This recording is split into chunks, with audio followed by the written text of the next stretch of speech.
Halo trader semuanya, selamat datang di YouTube channel Forex Club Indonesia Fundamental and Technicalist Analysis. Di kesempatan kali ini kita akan bahas gimana sih caranya menganalisa kebijakan moneter bank sentral. Ini ada salah satu sahabat kita yang bertanya di bagian kolom komentar, Mas, ini gimana sih caranya menganalisa kebijakan moneter apa yang akan digunakan oleh bank sentral? Namun sebelum kita masuk ke penjelasan yang lebih lengkap dan detail mengenai cara menganalisa kebijakan moneter apa yang akan digunakan oleh bank sentral ini, perlu kami ingatkan ke sahabat trader Forex Club Indonesia semuanya yang saat ini belum daftar akun trading di XM ataupun belum punya akun trading di XM, silakan daftar terlebih dahulu. Penjelasan lengkap bagaimana cara daftar akun trading di XM, panduannya telah kami jelaskan di video yang paling pertama di dalam playlist belajar trading forex dari nol. Teman-teman bisa klik notif di bagian atas video. Oke, ataupun silakan buka menu playlist di YouTube channel Forex Club Indonesia. Ini kita buka Forex Club Indonesia. Kemudian setelah itu silakan teman-teman buka bagian menu playlist yang ini. Perhatikan kursor yang kami tunjukkan. Nah, di sini ada playlist belajar trading forex dari nol. Di playlist ini telah kami buatkan panduannya dengan lengkap step by step cara daftar akun trading di XM. Ikuti panduannya, ikuti langkah-langkahnya agar teman-teman semua punya akun trading di XM. Link website XM kami cantumkan di bagian kolom deskripsi video ini.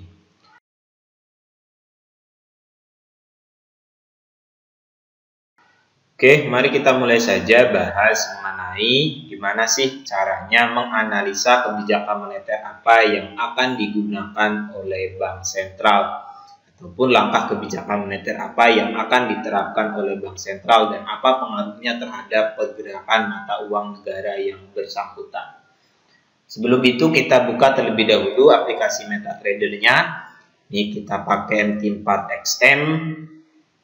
Untuk mengetahui kebijakan moneter apa yang akan digunakan ataupun diambil oleh bank sentral, maka teman-teman perlu mengikuti update mengenai kondisi situasi ekonomi global, apa pengaruhnya terhadap negaranya, kemudian apa saja data ekonomi yang saat ini menjadi perhatian.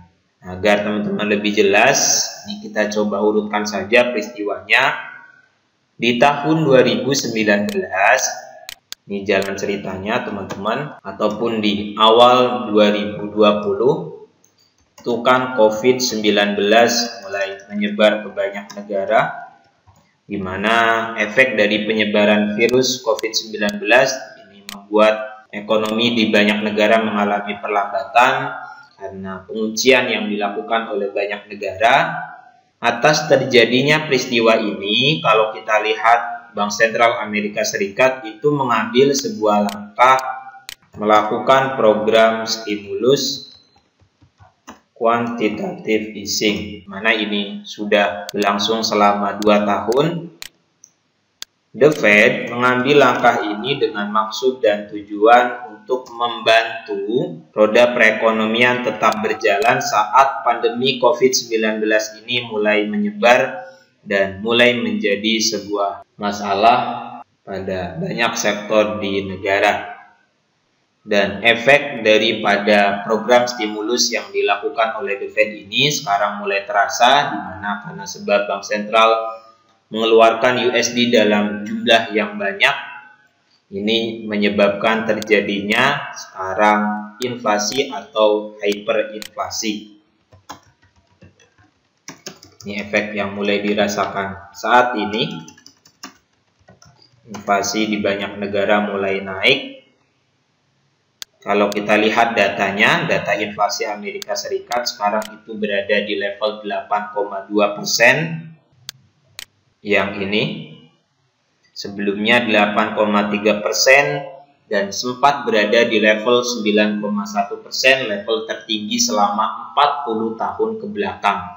Nah, ini merupakan ancaman ataupun tantangan yang harus diselesaikan oleh Bank Sentral Amerika Serikat di mana mandat sesuai daripada Kongres yang telah dilakukan, inflasi itu harus dijaga di level 2% dalam jangka panjang. Ini merupakan PR besar agar inflasinya ini turun. Dan kalau kita lihat di tahun ini, karena COVID-19 mulai turun kasusnya, kemudian sekarang yang dihadapi adalah terjadinya hyperinflasi. Inflasi di banyak negara mulai mengalami kenaikan yang signifikan. Inggris ini inflasinya 9,9%, dan sebab inflasi yang naik di banyak negara ini, khususnya di Amerika Serikat, maka Bank Sentral harus memikirkan gimana sih caranya agar inflasi ini turun. Nah, langkah yang diambil oleh banyak bank sentral agar inflasi negaranya turun ialah menaikkan suku bunga. Ini langkah yang dilakukan oleh The Fed dan sudah beberapa kali dinaikkan suku bunganya. Tapi kalau kita lihat di sini inflasinya masih belum juga turun dari level 8%. Kalau kita lihat di kalender ekonomi, di sini nanti The Fed akan melakukan FOMC di tanggal 3 November jam 1 malam. Pernyataan FOMC, nah ini biasanya akan berpengaruh besar terhadap pergerakan mata uang USD.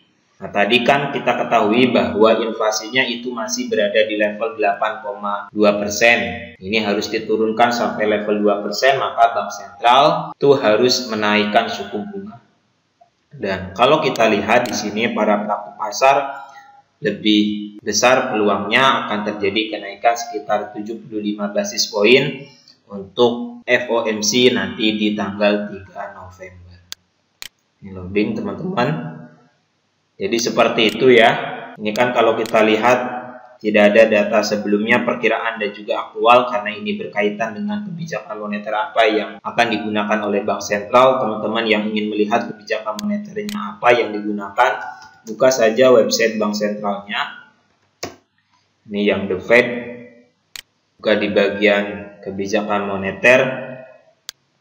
Kita lihat di kalendernya. FOMC yang terakhir itu dilakukan pada tanggal 20 sampai dengan 21 September. Nah, sekarang bulan Oktober, nanti di awal bulan November The Fed akan merilis kebijakan moneter terbarunya. Dan daripada data ekonomi yang tadi telah kita lihat, karena inflasinya masih berada di level 8,2%, maka Bank Sentral tentu akan terus menaikkan suku bunga. Makanya kalau kita lihat beberapa grafik perdagangan, termasuk yang saat ini menjadi sorotan adalah pair mata uang USD JPY. Kalau kita lihat grafiknya, ini level tertinggi di tahun 2002 juga sudah di breakout. Karena sebab apa? Karena kalau kita lihat ini terjadi perbedaan yang cukup signifikan antara kebijakan moneter yang digunakan oleh Bank of Jepang dengan The Fed, di mana Bank of Jepang itu masih tetap menggunakan kebijakan ekonomi yang ultra longgar, sedangkan The Fed mulai melakukan pengetatan moneter. Makanya tidak heran kalau pergerakan mata uang USD JPY ini terus mengalami kenaikan, karena USD-nya menguat, The Fed akan terus menaikkan suku bunga, sedangkan Yen Jepang, bank sentralnya masih tetap memakai kebijakan ekonomi yang ultra longgar. Nah, ini efek daripada faktor ekonomi ataupun analisis fundamental terhadap pergerakan market.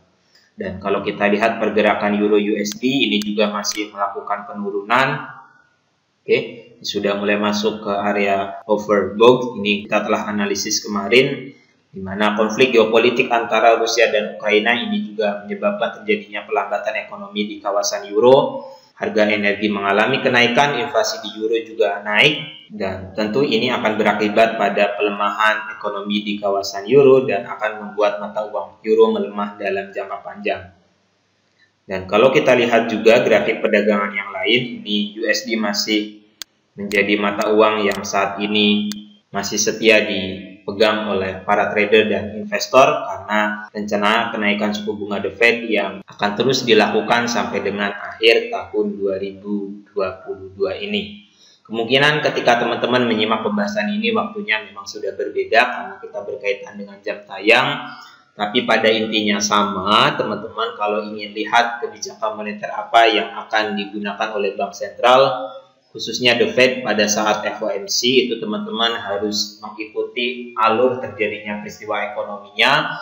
Tadi telah kita bahas bahwa di 2019 itu COVID-19 menyebabkan efek yang luar biasa terhadap ekonomi global. The Fed mengambil langkah melakukan stimulus quantitative easing, di mana efek daripada QE yang dilakukan oleh The Fed adalah terjadinya hyperinflasi. Inflasi Amerika Serikat naik sampai dengan level tertinggi selama 40 tahun ke belakang, dan sekarang langkah The Fed adalah menaikkan suku bunga untuk menurunkan inflasi yang sudah terlalu tinggi ini.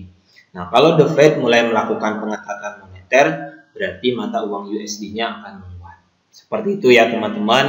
Nah, ini yang dimaksud dengan analisis fundamental. Efek ataupun pengaruhnya itu tidak akan teman-teman rasakan dalam hitungan menit, detik, ataupun hari, karena ini merupakan arah pergerakan pasar dalam jangka panjang. So, teman-teman silakan gunakan modal yang optimal untuk trading menggunakan analisis fundamental dan juga analisis teknikal. Sampai dengan ini jelas ya teman-teman semua bagaimana cara menganalisa kebijakan moneter apa yang akan dipakai oleh bank sentral. Ketika teman-teman trading itu silakan dan pastikan mata uang yang teman-teman pilih itu yang satunya akan menguat, yang satunya akan melemah. Pembahasan mengenai bagaimana cara memilih mata uang apa yang sebaiknya kita perdagangkan itu kita telah bahas di video yang ini. Di bagian menu video. Kemudian di sini telah kita bahas mata uang paling menguntungkan di forex. Di video yang ini telah kami jelaskan bagaimana tips dan trik memilih mata uang yang seharusnya kita perdagangkan.